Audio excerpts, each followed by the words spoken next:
Boston's future is looking pretty bright. Mayor Marty Walsh and his administration are committed to engage residents in community affairs. Spark Boston is a City of Boston initiative that aims to do just that. It empowers the millennial generation to play a greater role in planning for the future of our city. Amy Mahler, director of Spark Boston, is joining us today. Amy will fill us in on how the Spark Boston initiative is forming healthy relationships with residents to strengthen communities and encourage youth civic engagement. Stay with us to learn how your participation can make a difference in Boston's future. Amy, thank you. Thank you so much for having me. Thank you so much for joining us today. Thank you. So you are the director of Spark Boston. Yes, absolutely. Congratulations. Thank you. Pretty big role. It's very exciting. So there's, I'm sorry. It's I'm okay. sorry. Would you like to borrow my pen? I know, right? So there's a lot of things happening at Spark Boston. Yeah. Tell us about that and how. Oh, fabulous. Yeah, tell us about that. Sure. So we are an organization that's been around since 2004 under Mayor Menino. We were started then with the mission of really understanding and engaging the civic voices of people between the ages of 20 to 34. As most people know, Boston is a huge city that attracts thousands of young people for our universities, our incredible economy, and we have this, really historic place of attracting young people who want to get a real start to their careers here and really learn what we have to offer. And especially back in 2004, the landscape was completely different. Yes. We had, how would it, to meet somebody, right? Just to meet somebody totally brand new. You were lucky if you heard about it. You saw a flyer somewhere about a meetup, maybe you heard about it on Friendster. Literally, the technological landscape of how you would meet people is completely different. And then also the way that the city operated. So back then, if you really wanted to get somebody interested in their neighborhood association, showing up to community meetings, providing feedback on anything from bicycle lanes or food trucks, all across the gamut, it was kind of a trial. And as technology has evolved and as Spark has really emerged as one of the first big young professional groups, but also just young person groups across the city, and really grown as a sort of leader in that civic space. We've really been able to see the organization grow from simply convening people and creating a sense of community, especially if you're not from here. And it was called 1 in 3. Yes, yeah, okay. 1 in 3, which referred to 1 in 3 Bostonians, was between the ages of 20 to 34. Okay, and that's when where the millennials come in. Yes, right? exactly. Correct. So right now, where our mission is very 20 to 34. So right now that's the millennial generation, but soon we're going to see some incredible young people coming up through. Gen Z is what they're called. I've heard iGen, but I don't love that as much. But it's basically the kids that are in high school right now, more or less anybody who was born between 2000 to 2020. That's 2001 to 2020. Those are really the next group that'll be coming up. But right now we're pretty squarely branded as millennial. Okay. You've been with the Walsh administration since when?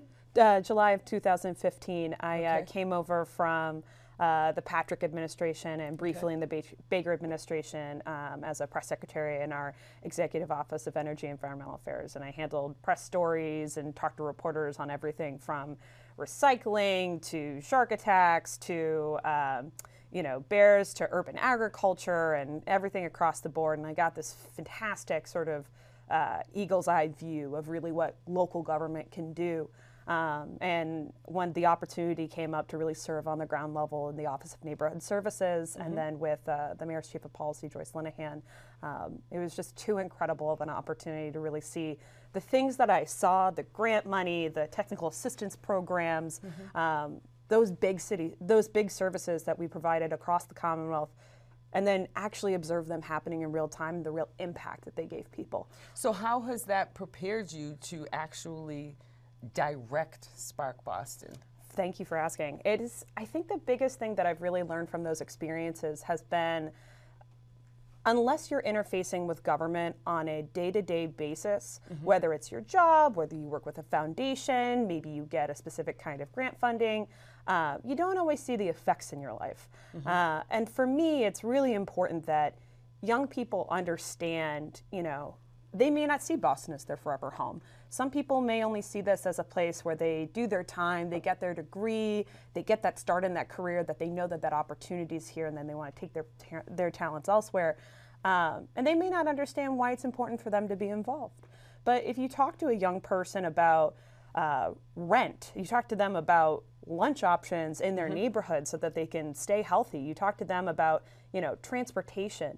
These are the things that we really need young voices on the local level. When you go to the community meetings, to neighborhood associations, these other groups where folks are convening, you don't see enough young people. And a lot of that is, one, we as a form of government need to get better at providing ways for people to find out about those particular places.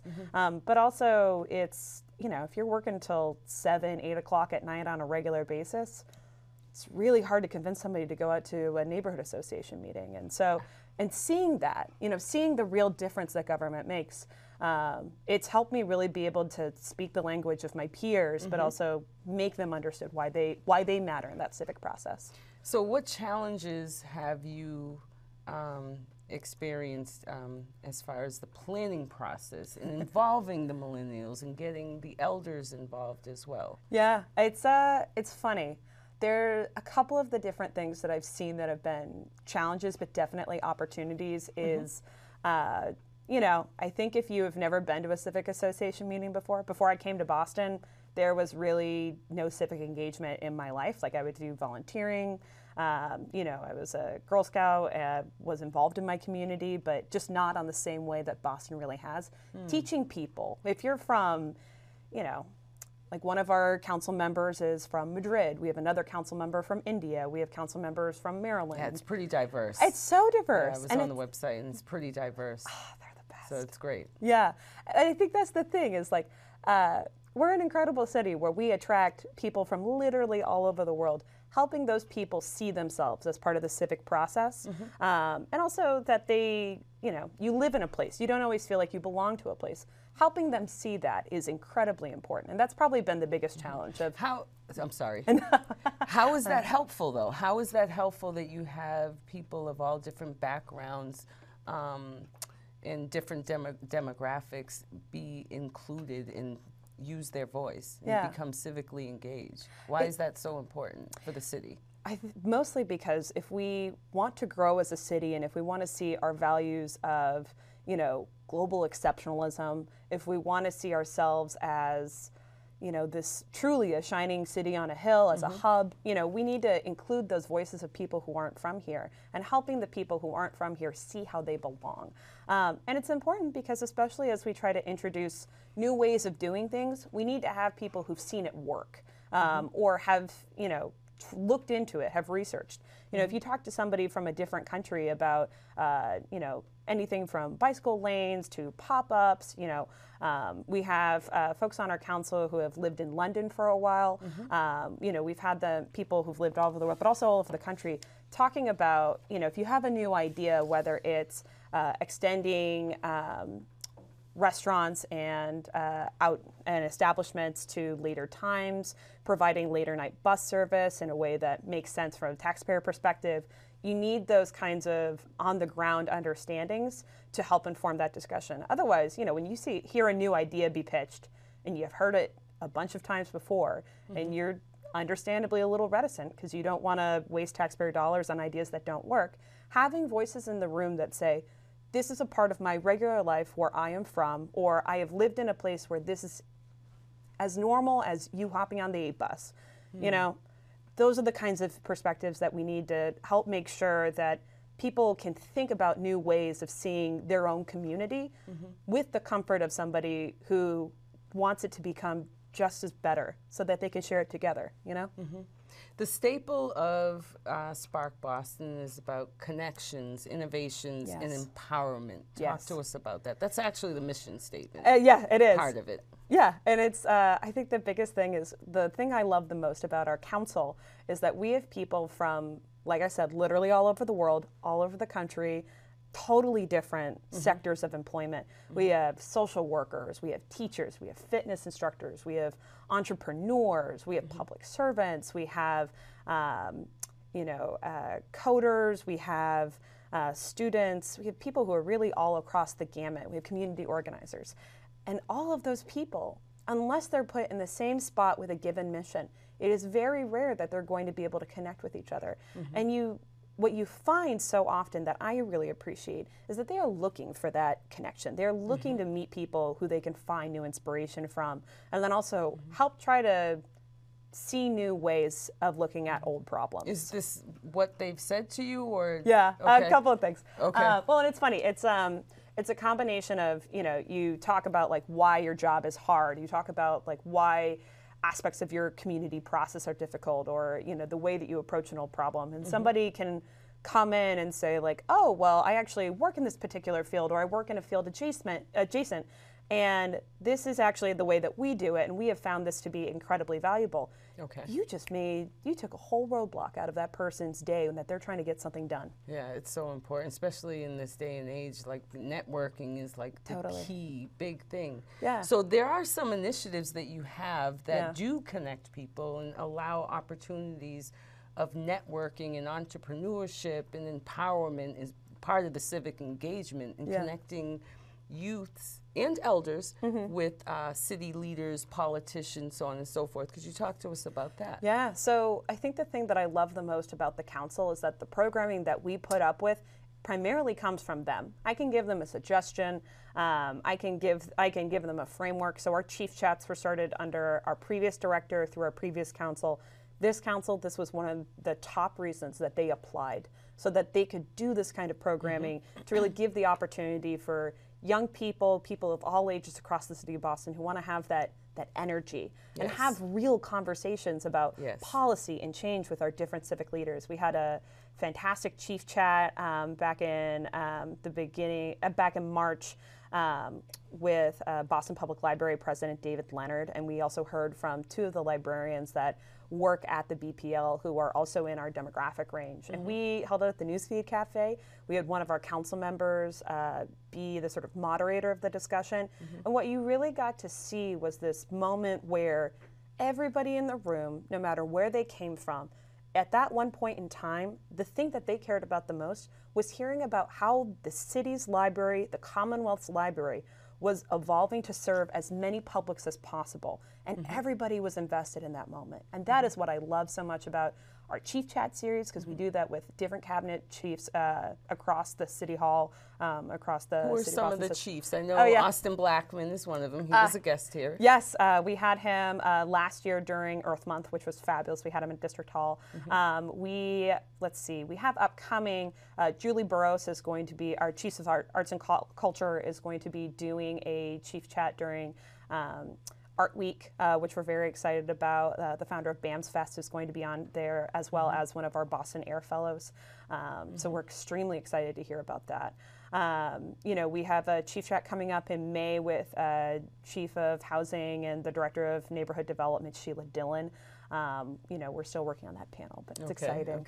But I think the biggest thing that we really come across is that people want to understand these issues. It's just so often if you don't already have a firm understanding of everything that goes into housing, all the history behind this development or that development, or whatever the subject matter is, trying to catch up and really get a grasp of it, especially if you're new to the city.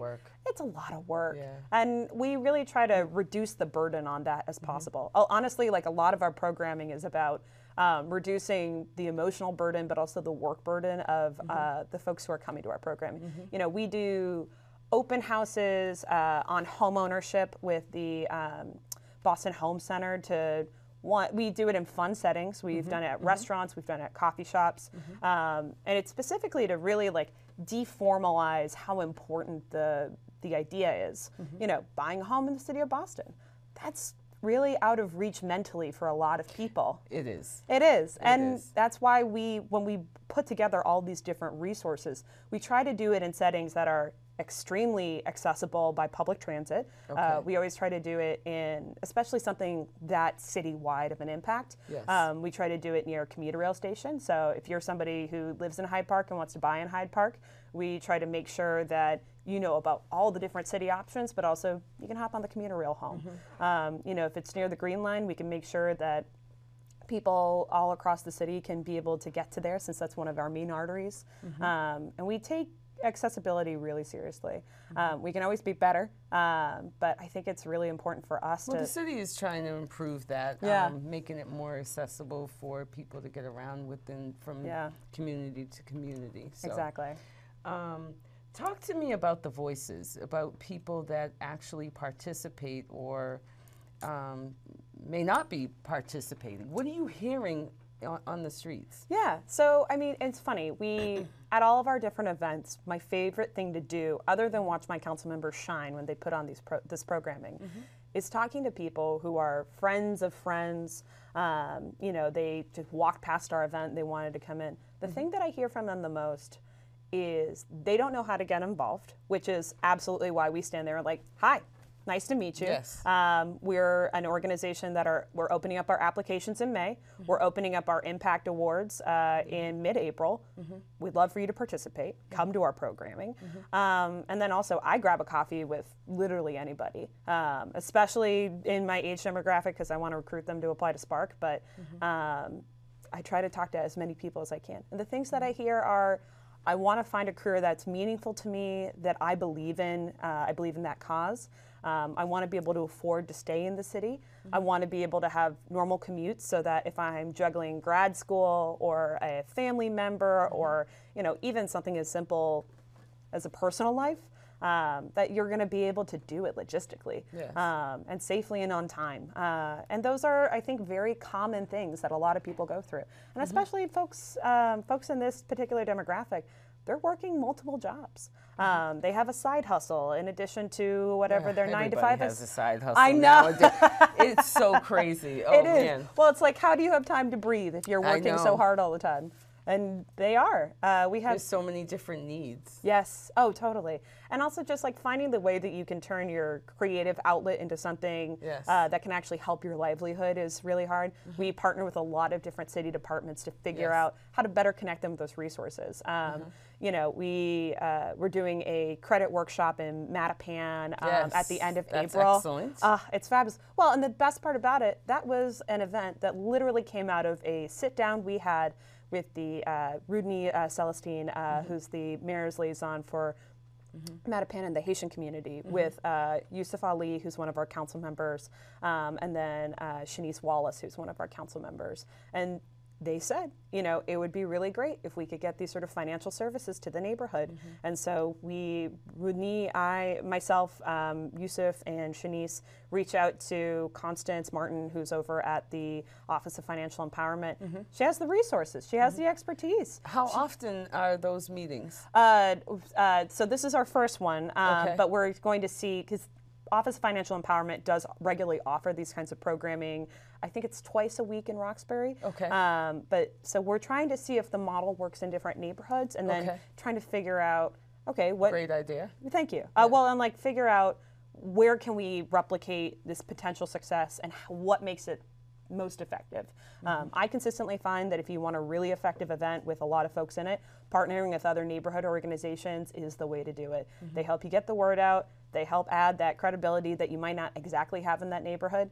And it's, honestly, people are looking for opportunities to make their lives better. It is my job as a public servant. It is the council's job as people who are committing to a year of making the city better to take what they hear on the streets, as you said, and bringing it to City Hall and having that authenticity and that authority to really be able to, speak as a representative of their community, but also know how to have that conversation too.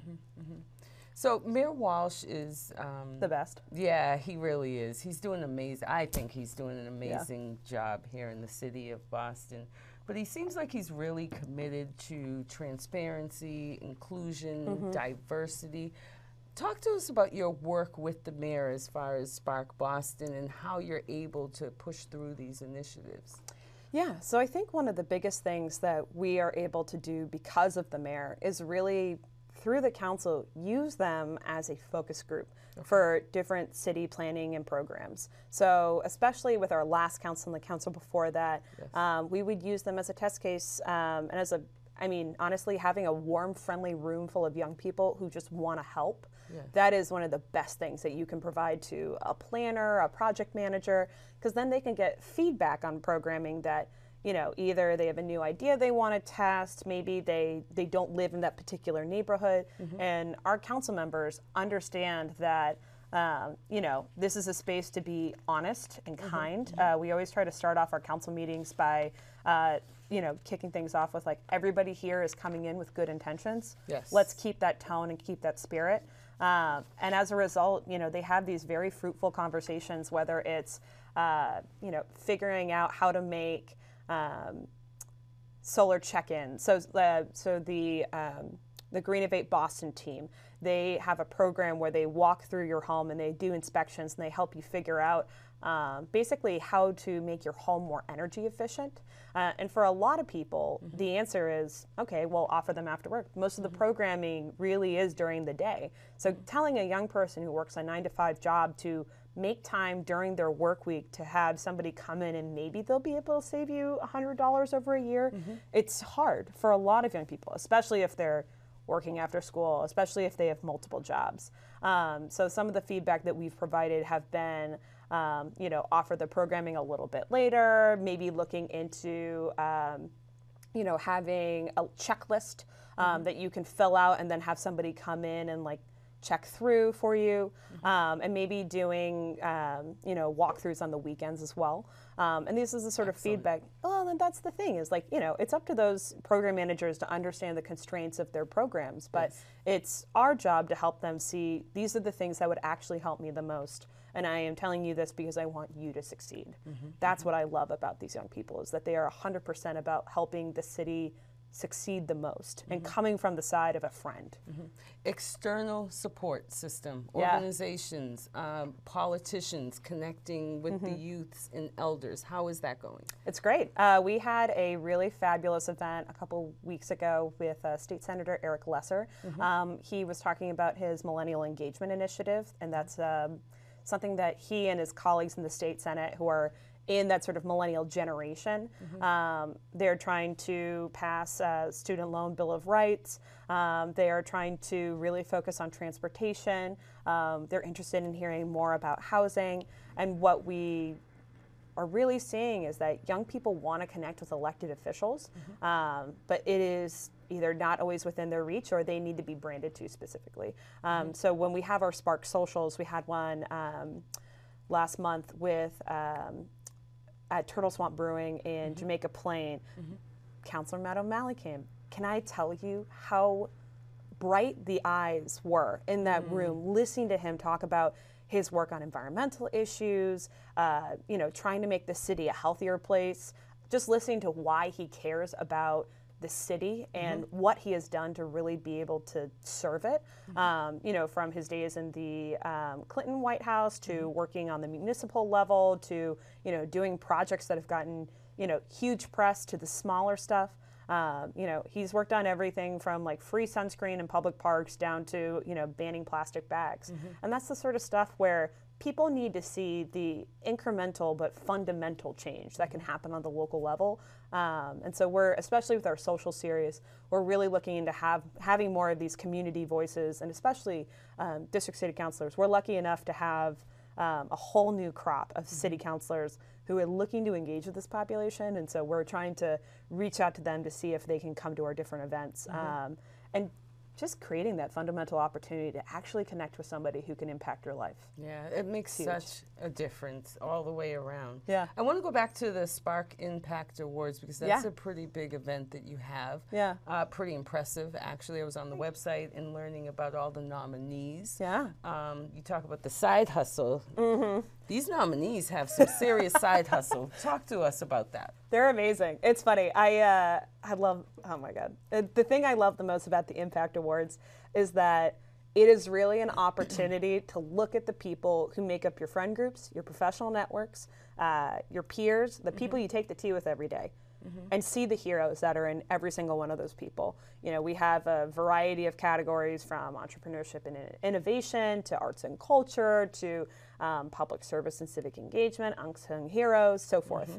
And we're opening up our Impact Award nominations in mid-April during Civic Engagement Week, so the week of April 17th. And so we look at the opportunity to nominate somebody and acknowledge literally what an impact they have made on their generation and on this city. Where can we go to vote? Oh, so How can we vote? Great question. So our process is we'll have a form up during Civic Engagement Week. It'll be open from mid-April to it'll be closing Friday, May 18th. And basically it'll be a Google form. You'll write out the information about the person you're nominating. And then our selection committee is going to go through, select a couple of finalists per category, and then we'll be having an online voting period. And then at the end of June, we'll be honoring those nominees at our event. Excellent. And you have applications for council. Can you give that information as well? Oh my God, we're so excited. So we are opening up applications for our new council at the beginning of May. Okay. And basically, it's the opportunity to serve your city. You know, if you're a Boston resident between the ages of 20 to 34, you have a passion for making the city better. It could be a brand new passion. We got a ton of people who applied after the last presidential election. You know, we get people who apply always in response to life changes or moving here and wanting to get connected. They learned that a family member used to be in elected office, or they saw something that really transformed them. Or even just, I want to make new friends and I want to understand how I can help my city. You know, even something as like sort of simple and intrinsic as that could really make the best council members. Yeah. And so that process opens up in the beginning of May. Applications will be closing in mid-June. Okay. We have our selection committee will review the first round of applicants, and then our second round is group interviews. We always try to make sure there's an amazing team fit. You know, we want people who are going to naturally gravitate towards each other, but also listen. I think that's the biggest thing about this group. They're listeners. Yeah. Thank you so much. We'll make sure that we have that information at the end. Thank you so much for the impressive work that you're doing in making Boston stronger. Thank you. Thank you so much, Amy, for Total joining pleasure. us. Thanks, Najya. Thank you. You're welcome. Spark Boston is looking for the next generation of civic leaders in our city. Could that be you? If you're interested in learning more about what we've discussed in the Spark Boston initiative, please visit boston.gov/spark. You can also follow Spark Boston on Twitter @SparkBoston. Thank you for joining us on Commissioner's Corner. I'm Najya Mawasi.